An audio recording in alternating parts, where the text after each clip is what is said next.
प्रिय मित्रों, जय श्री कृष्ण। मैं आचार्य डॉक्टर विष्णु कुमार मिश्रा आपका बहुत बहुत स्वागत करता हूं, आपका बहुत बहुत अभिनंदन करता हूं। इस खास एपिसोड पर हम नवग्रहों में अति विशिष्ट अति महत्वपूर्ण ग्रह शुक्र की चर्चा करेंगे।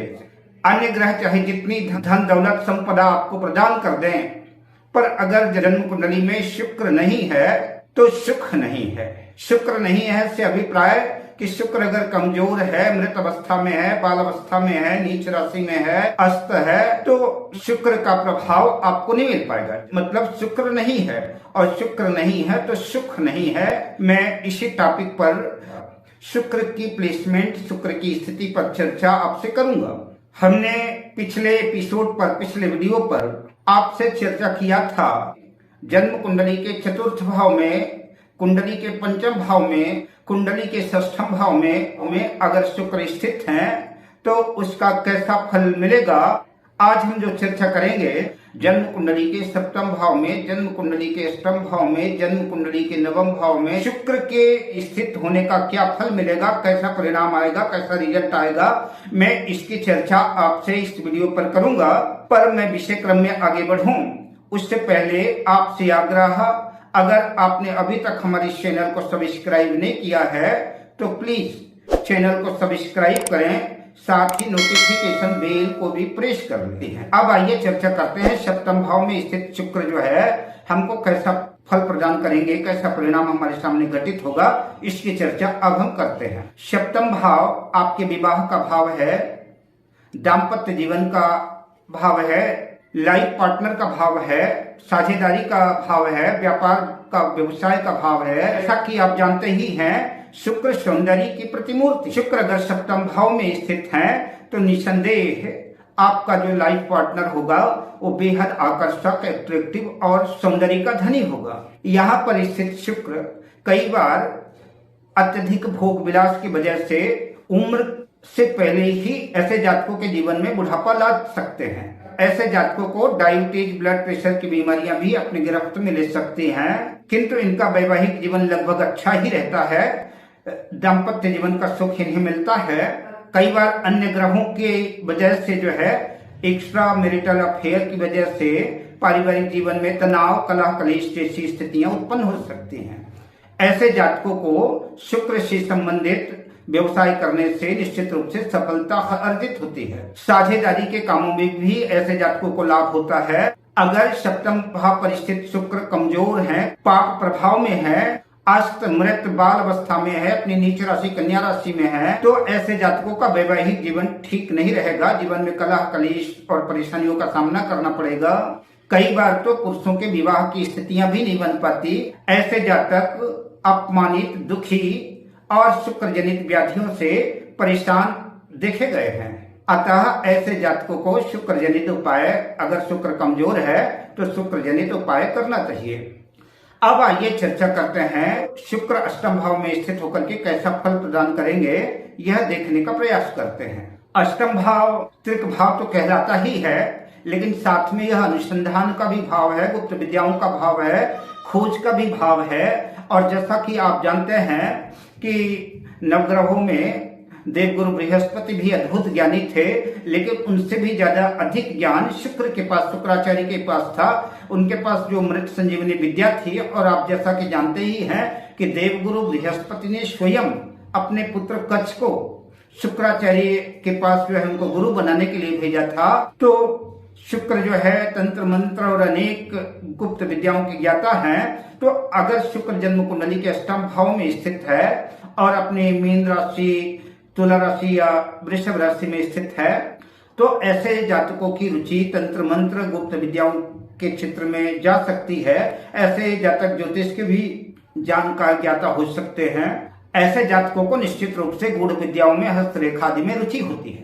यहाँ पर बैठा हुआ शुक्र निश्चित रूप से आपको डॉक्टरेट, पीएचडी आदि की डिग्री जो है किसी विद्या में दिलाता है। किंतु पीएचडी के लिए, उसके लिए जन्म कुंडली का पंचम भाव और नवम भाव भी अत्यंत विचारणीय होगा, उनका भी अवलोकन करना पड़ेगा। यहाँ पर अष्टम भाव पर बैठे हुए शुक्र की सातवीं दृष्टि जन्म कुंडली के द्वितीय भाव पर जाएगी, और द्वितीय भाव जो है आपके बैंक बैलेंस का, स्थायी प्रॉपर्टी का भाव है, धन का भाव है। तो इसलिए यहाँ पर बैठ करके शुक्र आपके धन में भी वृद्धि करेंगे, आपके बैंक बैलेंस की भी वृद्धि करेंगे, आपकी वाणी को भी मधुर बनाएंगे। ऐसे जातक प्रायः धनवान होते हैं, इन्हें पैतृक संपत्ति का भी पूरा लाभ मिलता है। ऐसे जातक गीत संगीत में रुचि रखने वाले और मधुर भाषी होते हैं, प्रिय बोलने वाले होते हैं। ऐसे जातकों को ससुराल का भी साथ सपोर्ट मिलता है। किंतु अगर अष्टम भाव पर बैठे हुए शुक्र कमजोर है, अपनी नीच राशि कन्या राशि में है, शत्रु राशि में है, पाप ग्रहों से पीड़ित हैं, अस्त हैं, मृत बाल अवस्था आदि में है, कमजोर है, कमजोर है, तो ऐसे जातकों का ससुराल से संबंध बिल्कुल ठीक नहीं रहता। ऐसे जातकों को मोतियाबिंदु की शिकायत रह सकती है, जननांगों से गुप्तांगों से संबंधित बीमारियां परेशान कर सकती हैं। मधुमेह, डायबिटीज आदि, किडनी, मूत्र मार्ग आदि की बीमारियां ऐसे जातक को परेशान कर सकती हैं। परिवार में तनाव, कलह, कलेश आदि की स्थितियां पैदा हो सकती हैं और जीवन में प्रायः असफलताओं का सामना करना पड़ सकता है। ऐसे जातकों के जीवन में सुखों का प्रायः अभाव रहता है।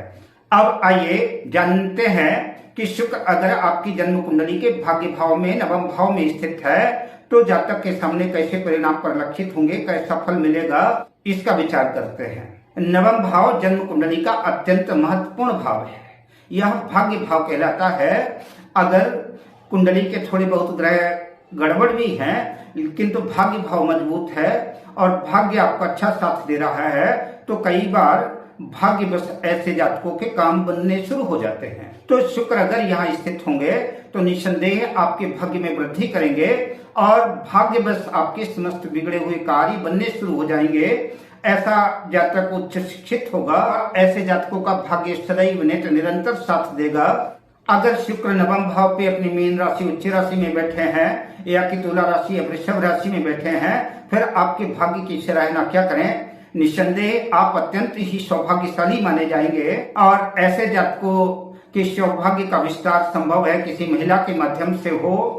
ऐसा जातक धर्म कर्म में, शास्त्रों में रुचि रखने वाला, धार्मिक यात्राएं करने वाला, धर्म को मानने वाला, ऐसा जातक रचनात्मक कलात्मक गतिविधियों को ज्यादा पसंद करता है।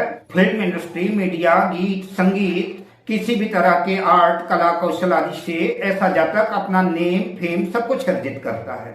ऐसे जातक कुछ नया करने का, नया सीखने का इनका प्रयास हरदम निरंतर बना रहता है। बहुत से कार्य इनके भाग्यवश अपने आप ही बन जाते हैं। कई बार ऐसे जातकों को विदेश यात्रा करने का भी सौभाग्य प्राप्त होता है। शुक्र अगर पीड़ित है, कमजोर है, अपनी नीच राशि कन्या राशि में है, पाप प्रभाव में है, अस्त मृत आदि है, तो फिर जातक को भाग्य का बहुत ज्यादा साथ सपोर्ट नहीं मिल पाएगा। जातक अपने जीवन में जितनी भी मेहनत करेगा, उस मेहनत का भी पूरा प्रतिफल उसको नहीं मिल पाएगा। ऐसे जातकों को छोटे भाई बहनों से तो मतभेद रहेगा ही, पिता से भी मतभेद की स्थितियां बन सकती हैं। अब आइए कमजोर शुक्र को मजबूत करने के कुछ महत्वपूर्ण उपायों की चर्चा कर लेते हैं। शुक्र अगर जन्म कुंडली में कमजोर हैं, अस्त हैं, मृत हैं, तो शुक्र की ताकत बढ़ाने के लिए किसी योग्य ज्योतिर्विद से सलाह लेकर के उत्तम किस्म का डायमंड हीरा धारण करना चाहिए।